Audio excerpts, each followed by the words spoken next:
முதலமைச்சர் எடப்பாடி பழனிசாமி தலைமைச் செயலகத்தில் இருக்கும் முதல்வர் அலுவலகத்தில் முறைப்படி பொறுப்பேற்றுக் கொண்டார். இதற்காக தலைமைச் செயலகம் வந்த அவர் தலைமைச் செயலாளர் கிரிஜா வைத்தியநாதன், உள்துறை செயலாளர் அபூர்வ வர்மா உள்ளிட்ட அதிகாரிகள் வரவேற்றனர். பின்னர் ஜெயலலிதாவின் உருவப்படத்திற்கு முதலமைச்சர் மலர் தூவி மரியாதை செலுத்தினார். அதனைத் தொடர்ந்து அமைச்சர்கள், அதிமுக சட்டமன்ற மற்றும் நாடாளுமன்ற உறுப்பினர்கள் மற்றும் கட்சியின் நிர்வாகிகளின் வாழ்த்துக்களை அவர் ஏற்றுக்கொண்டார். அதன் பின்னர் அவர் உழைக்கும் மகளிர் இருசக்கர வாகனம் வாங்க 50% மானியம் அளிக்கும் திட்டம் உள்ளிட்ட 5 முக்கிய கோப்புகளில் கையெழுத்திட்டார்.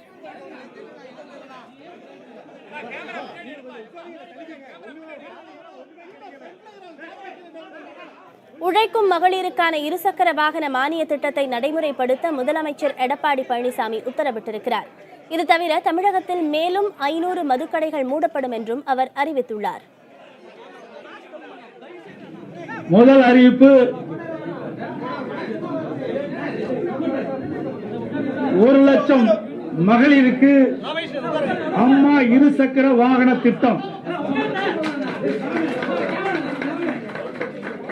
50% மானியம், அதில் 20,000 அதிகபட்சமாக மானியம் வழங்கப்படும். அதற்காக அம்மாவுடைய அரசு 200 கோடி ரூபாய் செலவு செய்யப்படும் என்ற மகிழ்ச்சியான செய்தியை இந்த நேரத்திலே தெரிவித்துக் கொள்கின்றேன். இரண்டாவது அறிவிப்பு, டாக்டர் முத்துலட்சுமி ரெட்டி மகப்பேறு நிதியுதவி 12,000 இருந்து 18,000 உயர்த்தப்படுகின்றது. இதில் ஆண்டு ஒன்றுக்கு 6 லட்சம் தாய்மார்கள் பயனடைகின்றார்கள் என்ற மகிழ்ச்சியான செய்தியை தெரிவித்து, இத்திட்டத்திற்காக 360 கோடி ரூபாய் கூடுதல் செலவிடப்படும் என்பதையும் தெரிவித்துக் கொள்கின்றேன். மூன்றாவது அறிவிப்பு,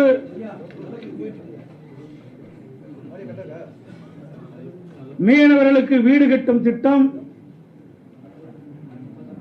5,000 வீடுகள் 85 கோடி ரூபாயிலே மீனவர்களுக்கு வீடுகள் கட்டி கொடுக்கப்படும் அம்மாவுடைய அரசு என்பதை மகிழ்ச்சியோடு தெரிவித்துக் கொள்கின்றேன்.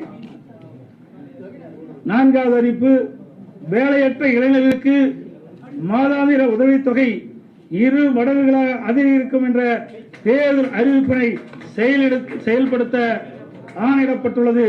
இதன் மூலமாக 55,228 இளைஞர்கள் பயன்பெறுவார்கள். ஆண்டொன்றுக்கு 31 கோடி ரூபாய் கூடுதல் அரசு செலவு செய்யப்படுகிறது என்பதை தெரிவித்துக் கொள்கின்றேன்.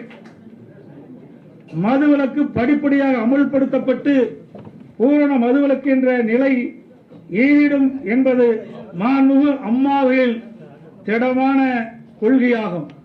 ஏற்கனவே 24/5/2016 அன்று மாண்புமிகு இதயம் புரட்சித் தலைவி அம்மாவர்கள் உத்தரவின் பேரிலே 500 மதுக்கடைகள் மூடப்பட்டன.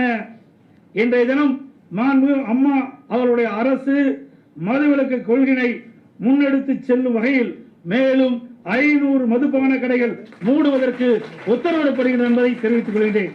ஆக இன்றைய தினம் 5 திட்டங்களுக்கு உத்தரவு வழங்கப்பட்டிருக்கிறது என்பதை மகிழ்ச்சியோடு தெரிவித்துக் கொள்கின்றேன்.